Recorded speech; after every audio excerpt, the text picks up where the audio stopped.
জনবিশ্বাস অনুসৰি মহালয়াৰ দিনা ৰাতিপুৱা ধৰাৰ বুকুলৈ নামি আহে মা দুৰ্গা।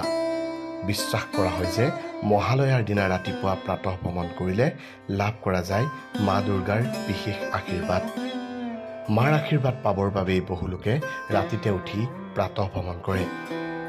আজি আমি আপোনাক এনে এটা কামৰ বিষয়ে জনাম, যিটো কাম আপুনি মহালয়াৰ দিনা পুৱাই কৰিলে বিশেষ উপকাৰ লাভ কৰিব।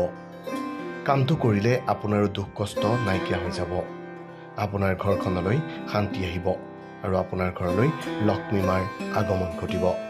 অৰ্থাৎ এই কাম কৰাৰ ফলত আপোনাৰো সৌভাগ্য উদয় হ'ব। তেন্তে জানো আহকচোন এই কাম আপুনি কেনেকৈ কৰিব। এই কাম কৰিবলৈ আপোনাক তুলসীৰ প্ৰয়োজন হ'ব। হিন্দু ধৰ্মত তুলসী গছৰ বিশেষ মাহাত্ম্য আছে। এই গছক অতি পবিত্ৰ বুলি গণ্য কৰা হয়। মহালয়াৰ দিনা পুৱাই সোনকালে উঠি আৰু তাৰ পাছত স্নান কৰি বগা বস্ত্ৰ পৰিধান কৰিব।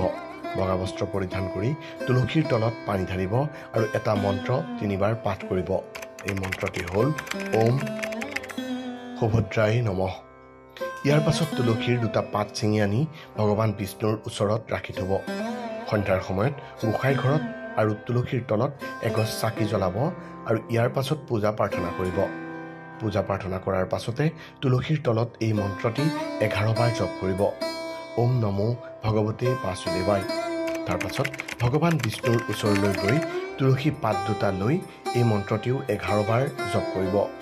ওম শ্ৰী শ্ৰীয়ে নমঃ।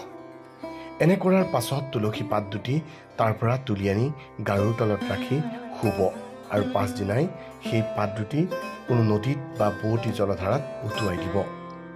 এনে কৰিলে আপোনাৰ ঘৰৰ দুখ দুৰ্গতি দূৰ হ'ব আৰু ঘৰলৈ মা লক্ষ্মীৰ আগমন ঘটিব।